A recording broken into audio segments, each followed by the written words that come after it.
In today's video, we're going to look at Warmoth Guitars. So let's get started.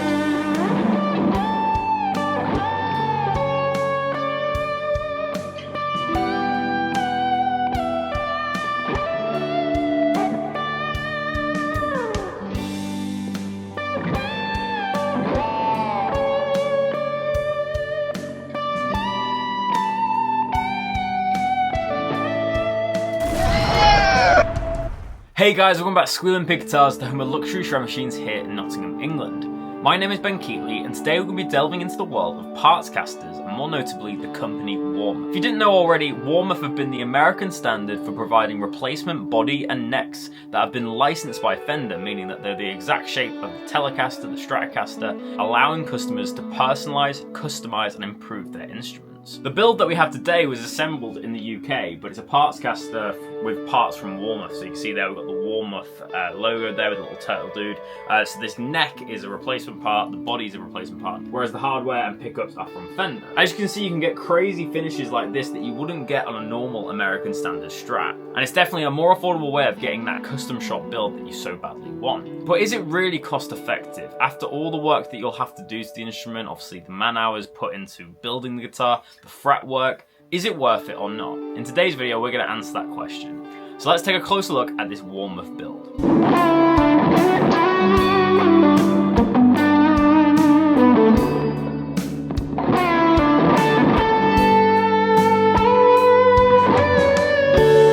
So here we have the Warmoth Stratocaster. So this is a really cool, highly figured piece of wood. And first off, we're going to talk about the construction of this guitar. To start off with, we have a veneer of quilt maple 2 pieces, which has a lot of dance in it for a veneer. You can see that it actually has a revealed binding, very, very shallow, but it has a little bit of revealed binding where you can see the natural quilt. On the back, we have alder body, like a standard Stratocaster. Have this blue burst all over with that ocean blue top, very PRS-like. In the light, it really shows off the curves of that quilt maple. As we move down to the neck, we have a bird's eye maple neck, which I really like, with the black dots. This neck profile is what Warmoth called their modern shape. So it's fairly wide for a Stratocaster neck, and it's quite thin in the middle. Think of it as like a 62 profile. It's not dead thin, it's not like a gem, but it's definitely not thick like a 50s neck. So more of a 60s inspired neck on this one. As we move down, we've got a Graph-Tech nut, which is really good for lubrication of the strings, and we have locking tuners.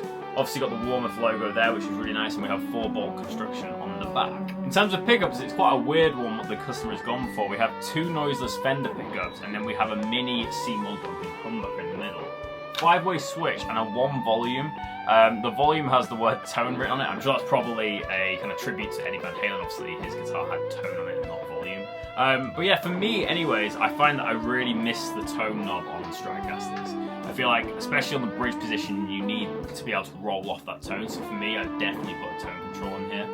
By the looks of it, we have a Wilkinson style tremolo with the recessed saddles, which is very high end. But yeah, it's a really cool guitar. So let's talk a little bit more about Warmoth Guitars and what you can get from their company.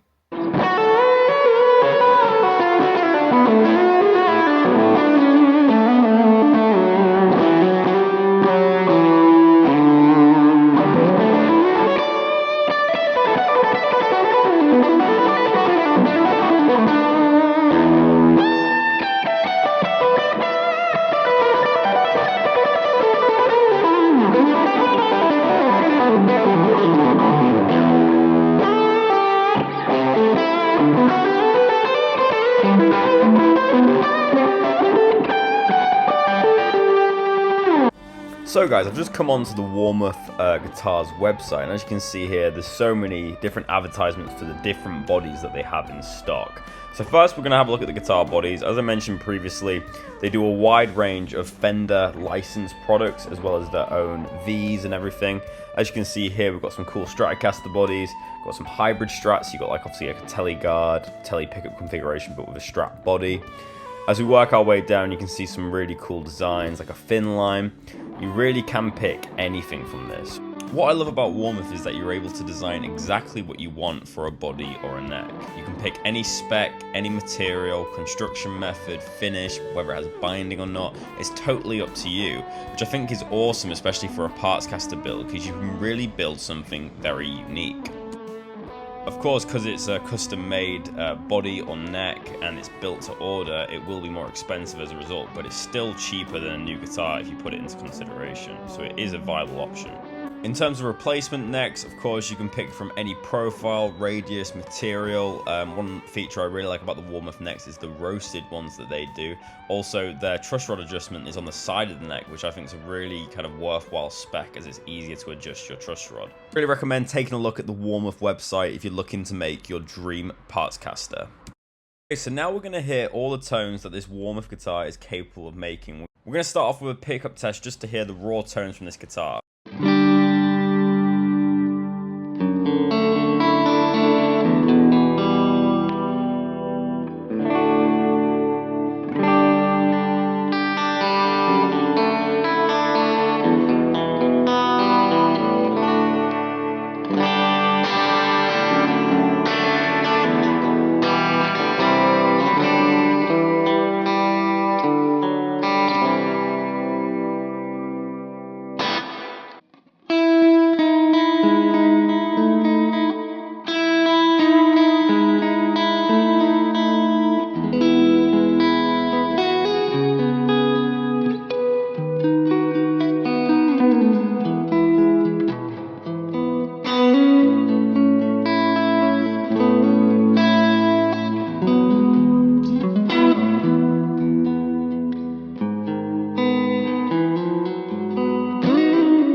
guys, what are my final thoughts on this Warmoth build?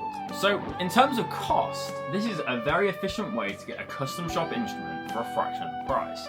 This guitar costs about $1,000 UK money, but you're obviously getting a quilt maple top, veneer it is, but it still looks very nice. Nice solid wood, you know, very kind of custom shop features like the locking tuners, the Graphtec nut, the noiseless pickups, obviously just the incredible top. It begs the question, why would you pay for the Fender custom shop? What we need to take into consideration here is that Alluvia was hired to make this guitar. So there would have been a fret dress, the intonations right, all this stuff that you would have to consider if you were going to build this yourself. Also the wiring, all that type of stuff, which you kind of leave out when you first see the price of the bodies. The bodies are cheap and the electronics obviously are as expensive as you want to pay, but obviously think about the amount of craftsmanship that you have to go into. I have some personal experience with this, so I actually tried to do a Warmoth build about 5 years ago of a baritone guitar. I bought a really cool telly body with a kind of oaky tiger burst finish. I had a roasted maple neck with an ebony fingerboard, and it was that long 27.5-inch scaling for a baritone. For me, that guitar just never worked. I'm not the most skilled handyman, and I'm by no means Alluvia, so when I put it together, the guitar just never played well. It never resonated, the intonation wasn't great, and the fretwork was quite shoddy. It does say on Warmoth's website when you buy a replacement neck that you will have to fret dress, or you might have to adjust the neck, so the guitar is never going to come fully set up, because obviously it's not been calibrated with the body. What I'd recommend is buying one that's already been done, like this one that's in a really good shape. It plays really nicely, it's calibrated, it's intonated, there's no hum when you play, it's a very nicely made instrument. And when you get it like this, it does feel like a custom guitar. But guys, that brings us to the end of another video. I really hope you've enjoyed our video on Partscasters and Warmoth guitars. Let me know in the comment section below if you have a Warmoth build, or if you've made a Partscaster in the past. I'm really interested to find out. But I'll see you tomorrow for another video of Squealing Pig Guitars. But until then, keep rocking guys. See you soon.